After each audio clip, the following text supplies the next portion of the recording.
The studio was quiet in that way that only happens when people expect something important to be said. Cameras hovered. The expert adjusted his glasses, turning the gold record slowly under the lights, studying it from every angle. The audience leaned forward, already convinced they were about to hear a verdict. Then he frowned. "Well," he said carefully, choosing his words the way professionals do when they don't want to sound harsh on television. "This is probably fake." A soft ripple of murmurs passed through the room. The expert tapped the frame lightly with his finger, pointing out small details that, to him, didn't add up. The font on the plaque looked slightly off. The condition seemed too clean for something supposedly decades old. The mounting didn't match what he'd seen hundreds of times before it. Nothing glaring, just enough to raise doubt. The gold record rested between them like evidence on a table. The camera cut to the owner. He didn't look shocked. He didn't look offended. In fact, he didn't look like someone who had just been told their prized possession might be worthless. He sat there calmly, almost amused, his hands folded, eyes fixed on the expert with a faint smile that didn't quite explain itself. Most people, in that moment, would rush to defend the item. They'd interrupt. They'd insist it was real. They'd tell a story about where they got it, how much they paid, who sold it to them. Pride would kick in. Embarrassment would follow. He did none of that. The expert continued speaking, now more confident, listing reasons the record didn't feel authentic. To him, this was routine. Another case of hopeful ownership meeting professional reality. Another uncomfortable but necessary truth delivered under bright studio lights. The audience nodded along. They trusted the process. They trusted the expert.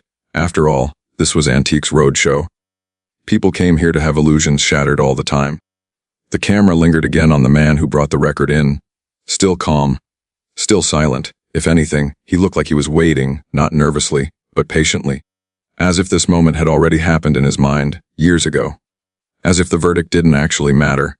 The expert finally looked up, ready to move on. The conclusion already forming in everyone's head. That's when the man across the table shifted slightly in his chair.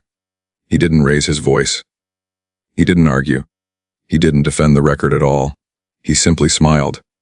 And in that smile was the first hint that something about this moment, about this object, about this man, had been completely misunderstood. The man holding the gold record wasn't just another face on television. He was one of the experts, the kind whose opinion could instantly turn a forgotten attic item into a museum piece, or reduce a cherished heirloom to nothing more than sentimental metal and glass. For decades he had built his reputation on precision. Before Antiques Roadshow, he had worked with auction houses, private collectors, and archives where mistakes weren't just embarrassing, they were expensive. One wrong call could cost someone thousands, even millions. That pressure had trained his eye to catch details most people would never notice a millimeter difference in engraving. A production method that didn't exist in a certain year, a style choice that quietly dated an object to the wrong decade. He'd examined hundreds of music awards over the years.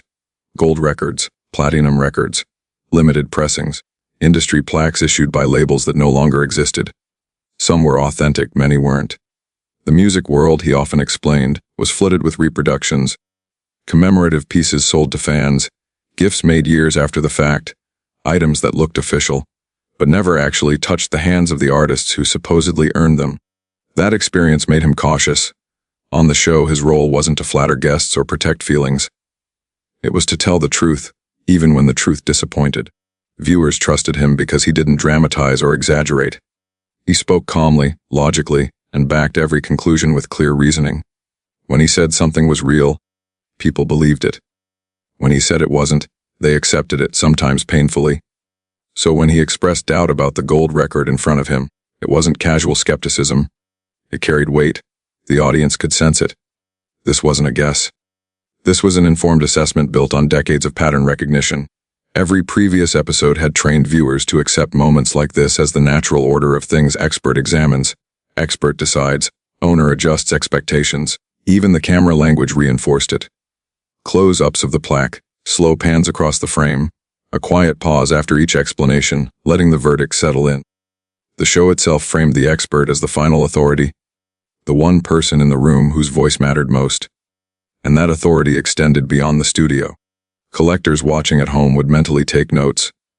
Dealers would reconsider similar items in their inventories. Musicians' memorabilia would be quietly re-evaluated across the market. One expert's doubt could ripple outward, reshaping value and perception far beyond this single table. That's why no one challenged him. Not the audience, not the crew, and certainly not the man who'd brought the record in, at least, not yet. Because in that moment, with all eyes on the expert and all logic pointing in one direction, it seemed impossible that he could be wrong. And that assumption, solid, reasonable, and completely shared, was exactly what made what came next so powerful. The man sitting across from the expert didn't look like someone about to make television history. He wasn't dressed like a rock legend. No dramatic stage outfit. No leather jacket dripping with attitude. No heavy jewelry or flashy symbols of fame. He wore simple, dark clothing, comfortable, almost understated, like someone who had stopped trying to impress the world a long time ago. If you didn't know who he was, you might assume he was just another lifelong music fan, the kind who spent years collecting memorabilia, carefully preserving a prized piece, waiting for the chance to learn its story. Someone who loved rock and roll enough to bring a gold record onto Antiques Roadshow, hoping quietly that it might be worth something. His posture was relaxed, slightly slouched, as if he'd been sitting in waiting rooms his whole life. He listened more than he spoke. When the expert explained why the record seemed questionable, he didn't interrupt. He nodded along, eyes focused, absorbing every word with an expression that suggested curiosity rather than concern. There was no defensiveness in him, no desperation, and that in itself was unusual. Most guests arrived carrying nerves along with their items. Their voices shook when they explained where something came from. Their hands hovered protectively near the object. Their faces revealed fear, the fear of being told that a cherished belief wasn't true. This man had none of that. When the expert questioned the authenticity of the gold record, he didn't rush to explain its origin. He didn't tell a dramatic backstory about acquiring it. He didn't mention any famous connections or personal achievements. He didn't even mention music. To everyone watching, he was simply the owner. The camera didn't linger on him the way it usually did with celebrities trying to stay anonymous. There was no on-screen text revealing his identity, no knowing smiles from the crew, no hints, no foreshadowing, just a quiet, older man listening politely as his item was dissected. If anything, his calmness made the expert's doubt seem even more justified. Surely, if this record really belonged to someone important, someone who earned it, there would be a reaction, a correction, a moment of recognition. But there was nothing. That absence of ego was misleading. It allowed everyone in the room to underestimate him completely, to assume that he was just another guest experiencing the familiar disappointment of being told their prized possession wasn't what they hoped. And that assumption felt safe. Because the idea that someone who had actually earned a gold record would be sitting quietly on the other side of the table, without announcing it, without demanding respect, felt almost impossible. Legends, people believed, announced themselves. They carried their stories loudly. They corrected mistakes immediately. They made sure they were seen. This man didn't. He waited. And in that waiting, calm, unbothered, almost gentle, was the first subtle clue that he wasn't there to prove anything at all. Because the truth about who he was didn't need defending. It just needed time. With no resistance from the owner, the expert leaned further into his analysis. What had begun as a cautious observation now became a more detailed breakdown, one that slowly dismantled the value of the gold record piece by piece. He rotated the frame again, this time holding it closer to the light. Usually, he explained, records from this period have a slightly different layout. He pointed to the engraved plate, tracing the lettering with his finger. The font, he said, wasn't something he commonly saw on officially issued awards from that era. It wasn't wrong enough to be obvious, but it was just unfamiliar enough to be concerning. The camera zoomed in. He tapped the glass. The backing, the trim, each tap felt like another nail gently pressed into the idea that this record wasn't authentic. He spoke about manufacturing standards, about how labels worked with specific companies to produce awards, about how small inconsistencies often revealed reproductions made years later for fans or promotional purposes. The audience followed every word. To them, this wasn't just technical talk. It was a slow erasure of hope. Each explanation made it harder to imagine a different outcome. Each sentence nudged the room closer to a shared conclusion. This gold record was decorative, not historical. The expert's tone remained neutral, almost kind. He wasn't mocking the owner. He wasn't dismissive. If anything, He sounded regretful, the way doctors do when delivering bad news they've delivered many times before. And still, the owner said nothing. That silence shifted the power of the moment. Without pushback, the expert's authority grew. His doubt began to feel definitive. The longer the analysis went on, the more the audience accepted that this was simply another episode where optimism met reality. Someone in the crowd nodded knowingly. Another whispered to the person beside them. You could sense the collective thought forming, "It happens all the time." The expert even offered a familiar consolation. He explained that many of these records were still meaningful, even if they weren't officially awarded. They represented admiration, celebration, a connection to music history, even if not directly tied to the artist's achievements. It was the kind of explanation meant to soften disappointment. But in doing so, the stakes quietly rose. Because now, it wasn't just about whether the record was real. It was about whether the man who brought it in was mistaken, whether he'd believed a story that wasn't true, whether he'd held on to an idea that the expert was gently dismantling in front of millions of viewers. The camera cut back to the owner's face, still calm, still composed. But now there was something else there, something subtle. Not tension, not fear. A trace of amusement, barely visible, as if he were watching a familiar scene play out exactly as expected. The expert finished his explanation and paused, giving space for the weight of his conclusion to land. This was the moment when guests usually reacted, when they sighed, or nodded in disappointment, or asked one last hopeful question. Nothing happened. That absence of reaction began to feel strange, because at this point, most people would feel exposed, embarrassed, corrected.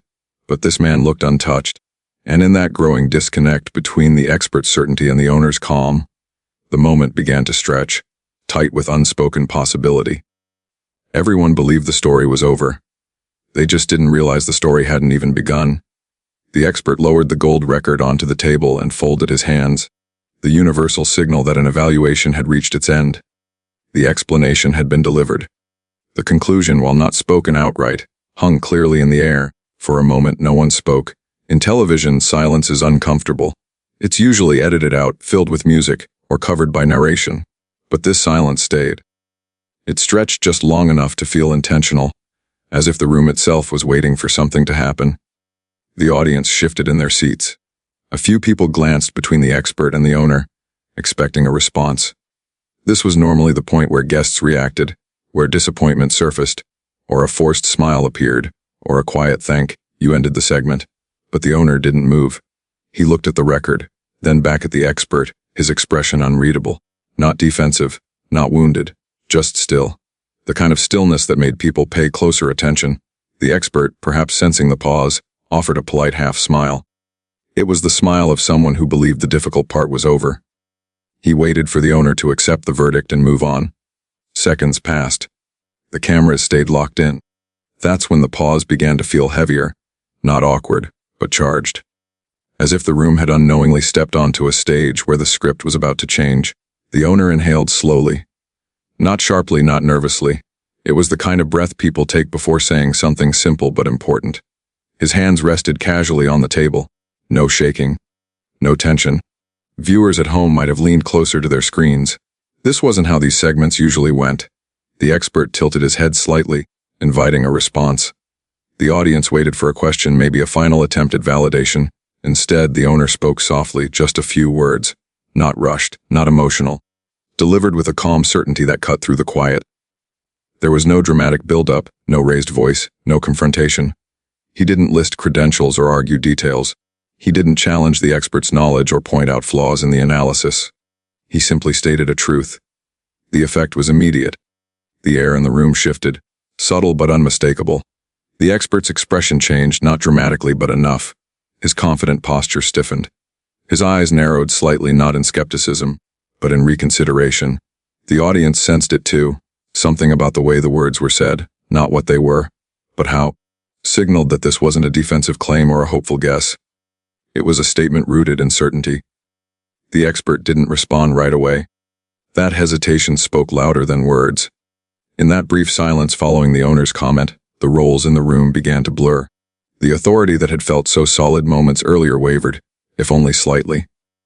The expert glanced down at the record again, as if seeing it for the first time. The owner leaned back in his chair, still composed, still quiet, No smirk, no triumph, just patience.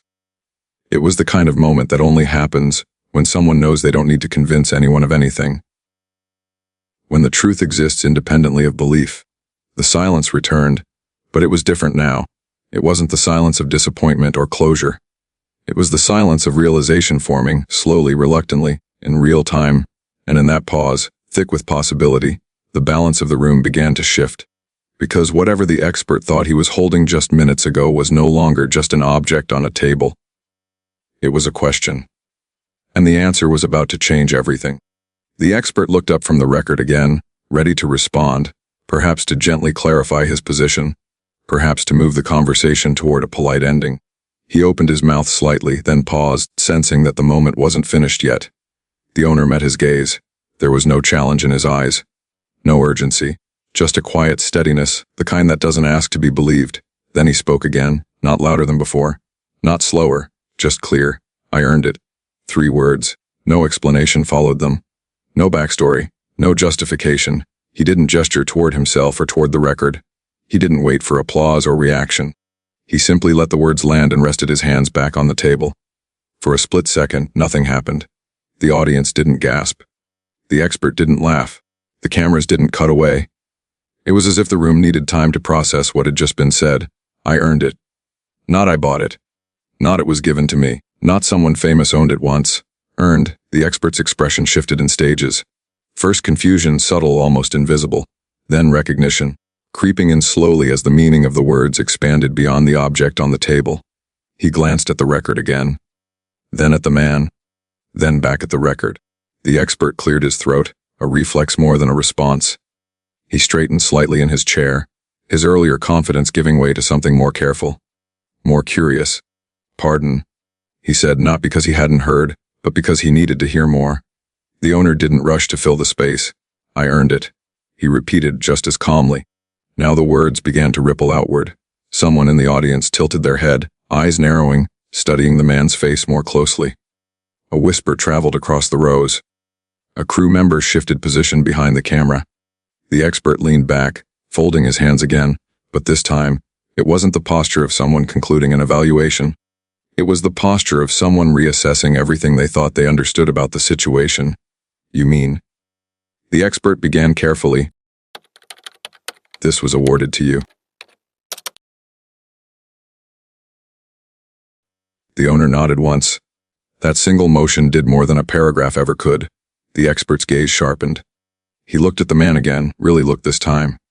The posture, the face, the voice, the unmistakable wear of decades lived under bright lights and loud stages, even if the costume was gone. Recognition didn't arrive like a lightning strike. It crept in, slow, unavoidable. The expert's eyebrows lifted. His mouth parted slightly. He glanced off camera, then back again, as if silently asking whether he was missing something obvious. A beat passed, then another, and then, quietly, the truth settled into the room. This wasn't a collector holding someone else's achievement. This wasn't a fan clinging to a symbolic piece of history. This was the history. A murmur rolled through the audience now, no longer restrained. Heads turned, eyes widened. A few people leaned forward, suddenly alert in a way they hadn't been moments before. The expert exhaled, a sound caught halfway between surprise and respect. Right, he said softly. The word carried weight, not because it explained anything, but because it acknowledged everything. At that moment, the gold record changed. It was no longer an object being judged.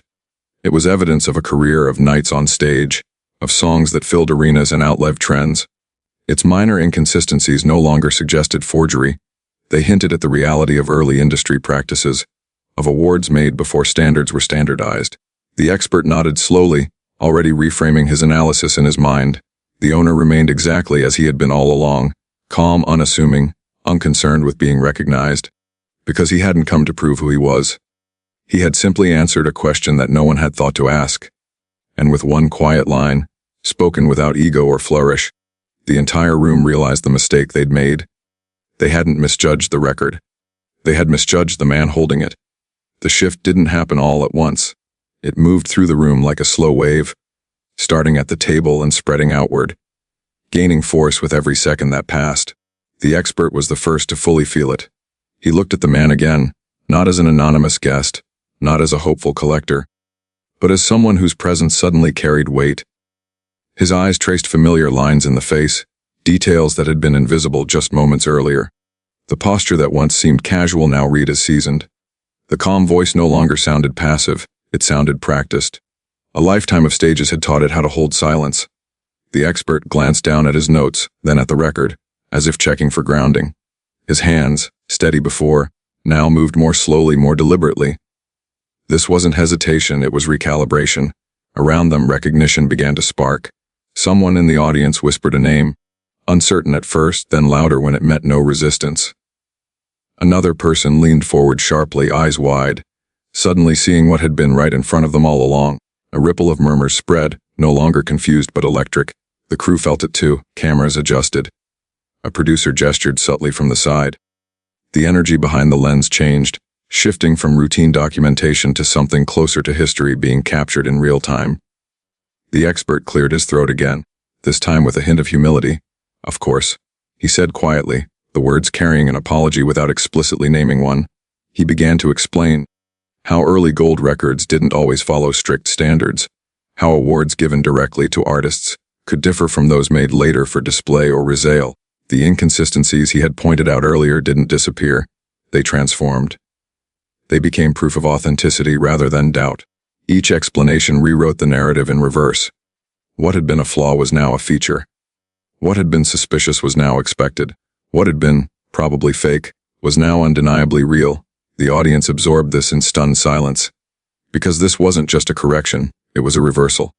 And reversals carry emotional force. They force people to confront not just a mistake, but the confidence with which that mistake was made. The expert's voice softened. Not because he lacked authority, but because authority now demanded acknowledgement of error. There was no defensiveness in him, only respect. A professional recognizing another professional, one whose credentials were written not in textbooks, but in cultural memory. The man at the table said nothing. He didn't smile wider. He didn't nod along. He didn't reclaim the moment with pride. He simply listened, allowing the truth to settle on its own terms. That restraint made the realization hit harder, because most people, in his position, would enjoy the vindication. They would relish the shift in tone, the sudden attention, the validation. He didn't need it. As the expert spoke, more faces in the audience changed. Some showed disbelief, others showed delight, a few showed embarrassment. People quietly acknowledging that they too had underestimated the quiet man in front of them. Recognition finished its journey. Someone finally said his name out loud. Ozzy, not shouted, not announced, just spoken like a realization that didn't need emphasis. And with that single word, everything locked into place. The room exhaled. The expert nodded once more, this time directly at him. Thank you for your patience. He said a sentence that carried layers of meaning. It wasn't just thanks for waiting through an evaluation. It was thanks for allowing the moment to unfold without interruption. For letting others discover the truth themselves. The gold record sat untouched between them. Moments earlier, it had been a question mark. Now it felt almost symbolic, less about monetary value, and more about the strange invisibility that can follow even the most famous lives when ego steps aside. The cameras captured it all, the quiet respect, the recalibrated authority, the collective realization that they had witnessed something rare. Not a celebrity reveal, a lesson. Because the shock wasn't just that the expert had misjudged the record. It was that Ozzy Osbourne, someone whose voice had filled stadiums, whose name had shaped a genre, had sat silently while being told his own achievement was probably fake, and said almost nothing.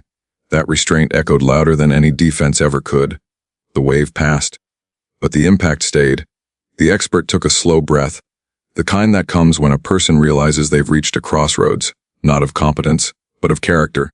This wasn't about correcting a detail or adjusting an estimate. This was about how one responds when certainty gives way to truth. He looked at Ozzy again, this time without the analytical filter he'd been using all along. I appreciate you saying that, he began, his voice measured and sincere. And I appreciate your patience. It wasn't a dramatic apology. There was no grand statement or theatrical admission. But in the context of the show where experts were almost always right, it was powerful, because it was honest. He turned the gold record back toward himself, not to scrutinize it again, but to reframe it. His hands moved with more care now, less like a technician inspecting an object, and more like a historian holding a primary source. when items come directly from artists. He explained to the audience, they don't always follow the conventions we expect. Early awards especially, before the industry standardized things, can look very different from later reproductions. He paused, letting that sink in. In fact, he continued, many authentic, artist-owned pieces would fail the same tests we often use to identify replicas. And that's where context matters. Context. The word lingered, because the mistake hadn't been ignorance. It had been assumption. The assumption that the story of the object was separate from the person holding it. The expert met Ozzy's eyes briefly, then nodded, a small but unmistakable gesture of respect. You've just reminded me of something important, he said, addressing him directly now. Objects don't exist in isolation. They carry lives with them. There was no defensiveness in his tone. No attempt to justify the earlier doubt. Just reflection. The audience listened closely. This was no longer a routine appraisal. It had become a moment of professional humility, unfolding in real time. The expert explained how often he had seen replicas flood the market, how caution had become instinct, how over time, expertise could harden into patterns that sometimes obscured the human element. That's on me, he admitted quietly. A few heads in the audience nodded, not in judgment, but in recognition. Everyone had been there, mistaking confidence for completeness. Ozzy remained silent, not out of awkwardness, not out of superiority, but because the moment didn't require his voice anymore. The expert shifted in his chair and offered a faint smile, less formal now, more human. You know, he said, almost conversationally, it's not every day someone brings in a gold record they actually earned. A soft ripple of laughter passed through the audience, easing the tension without breaking the gravity of the moment. He went on to explain the significance of the piece, not just in terms of authenticity, but in cultural impact. How awards like this marked a turning point in music history, when underground sounds crossed into mainstream recognition, when artists who didn't fit the mold reshaped the industry itself. Without naming it outright, he described Ozzy's influence on heavy music, on performance, on generations of artists who followed. He did it carefully, respectfully, as if allowing the story to honor itself, rather than leaning into spectacle. Then he turned the record slightly, angling it toward Ozzy. This, he said, isn't just real, it's rare, not because of its material value, but because of who held it. The expert looked back at the audience. This is a good reminder, he said, that expertise should always leave room for surprise. The cameras caught Ozzy's reaction, not pride, not satisfaction, just a small nod. Acceptance. The exchange had reached its natural end, but the impact lingered. Because viewers weren't just watching an expert correct a mistake. They were watching a professional model humility on a public stage. They were watching someone with authority choose acknowledgement over defensiveness. And that, in a world obsessed with being right, felt quietly radical. The expert returned the record gently, as if returning more than an object, returning recognition. And in that simple act, the moment transformed from a misjudgment into something far more valuable. A lesson neither man needed to speak aloud. By the time the segment ended, the gold record had returned to its rightful place on the table, gleaming under the studio lights. But the true story wasn't about the medal, the plaque, or even the careful inscriptions. The story was about everything that had happened around it: misjudgment, patience, humility, and the quiet authority of someone who didn't need to prove themselves. Moments like this go viral not because they're shocking in the conventional sense. They go viral because they surprise our assumptions. The audience expected the expert to be right. They expected the owner to be a regular collector, maybe even someone who had misunderstood the value of the object in their hands. They expected a gentle lesson about what, probably fake, really meant. Instead, the narrative flipped completely. The expert, someone trained to spot inconsistencies, someone whose opinion carried weight beyond the cameras, was proven wrong, not through argument, but through subtle truth. And the person he misjudged didn't need to defend himself. He didn't raise his voice, make a show of his identity, or flaunt his achievements. He let a single sentence, 3 words, do the work. I earned it. There's something inherently satisfying in that kind of reveal. It's not only about justice being served, but about patience, humility, and authenticity. Viewers feel a deep, almost subconscious connection to the moment, because it validates something universal. The truth often speaks for itself. And the quietest people sometimes hold the greatest authority. The viral appeal comes from layers of human psychology. First, there's irony. Someone famous is underestimated in a setting built for verification. Second, there's suspense. The expert, the audience, and the viewers at home are all led to one conclusion, only for it to be completely overturned. Third, there's emotional payoff. The revelation isn't just factual. It's deeply satisfying on a human level, because it realigns everyone's perception in a single, elegant moment. And it's relatable. Most of us have experienced being underestimated, or we've watched someone else be dismissed unfairly. We instinctively root for them. Watching Ozzy navigate the situation with calm confidence makes the audience feel smart. In a way, they've witnessed the truth unfold, piece by piece, and they get to share in the realization. It's an emotional reward that sticks long after the clip ends. This story also works visually and narratively for social media and digital platforms. It has a hook, tension, climax, and resolution. Each stage is short, impactful, and emotionally resonant, perfect for retention metrics on YouTube, TikTok, and Instagram.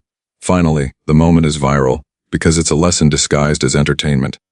It's about expertise tempered by humility, about patience rewarded, and about fame handled with quiet dignity. It reminds viewers that authority isn't always absolute. Appearances can be deceiving, and sometimes all it takes is a few calm words to shift perception completely. When viewers share this clip, they're not just sharing a story about Ozzy or a gold record. They're sharing a story about human nature. They're sharing a moment that feels rare and genuine, something that cuts through the noise of manufactured content. And that is why this story didn't just play on TV. It exploded across the internet, because it resonates on multiple levels: humor, suspense, recognition, and respect, all rolled into one unforgettable moment.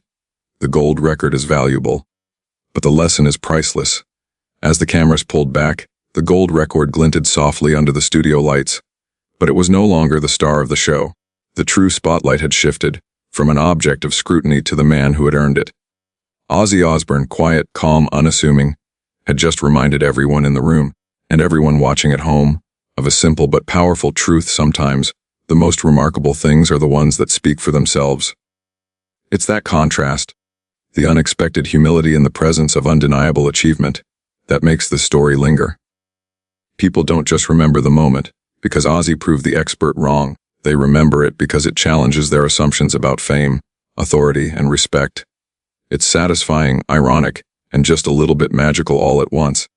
And in a world where attention is currency, that's exactly why this clip spread like wildfire. Viewers felt like they were part of the discovery. For those watching, the realization hits in stages: first doubt, then curiosity, then tension, and finally revelation. Everyone watching has that split-second recognition: I misjudged him too. That shared experience, where the audience goes through the suspense and shock right alongside the expert and the studio crowd, creates a bond. People feel smarter, wiser, and in on the secret. And when you feel in on a secret, you share it. The story also works because it's universal. We've all been underestimated. We've all faced moments when others assumed we didn't belong, or couldn't achieve, or weren't deserving. Watching someone as iconic as Ozzy navigate that moment calmly and with dignity becomes cathartic. It's aspirational and relatable at the same time. The takeaway is simple but powerful: confidence doesn't need to shout, and truth doesn't need an audience to validate it. Social media amplifies moments like these because they are shareable by design. It's short, clear, and emotionally charged. There's tension, humor, recognition, and payoff all in one segment. Someone scrolling past sees the expert doubt, sees the calm response, and immediately leans in. The three-word revelation, "I earned it," is a perfect punchline. It's concise, repeatable, and instantly understandable. That's why this story isn't just viral, it's mimetic. And the best part,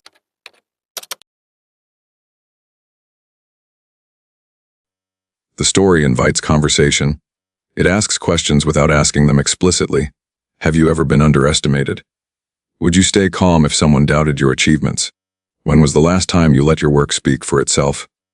These implicit questions encourage viewers to comment, tag friends, and share their own experiences, creating a cycle of engagement that fuels virality even further. This moment works on multiple levels. It's entertaining, emotional, and instructional. It teaches humility for experts, patience for achievers, and awareness for audiences. Most importantly, it reminds everyone watching that fame, achievement, and respect are not always about being loud or asserting authority. Sometimes it's about letting a simple truth, in 3 quiet words, do the work, And that's exactly why this clip, this story, this moment didn't just live on television, it exploded online. Because it resonates. Because it surprises. Because it inspires. So ask yourself, if you were in that room, would you have recognized the truth? Would you have believed it without question? And most importantly, could you sit quietly, knowing that your accomplishments speak louder than anyone else's doubt?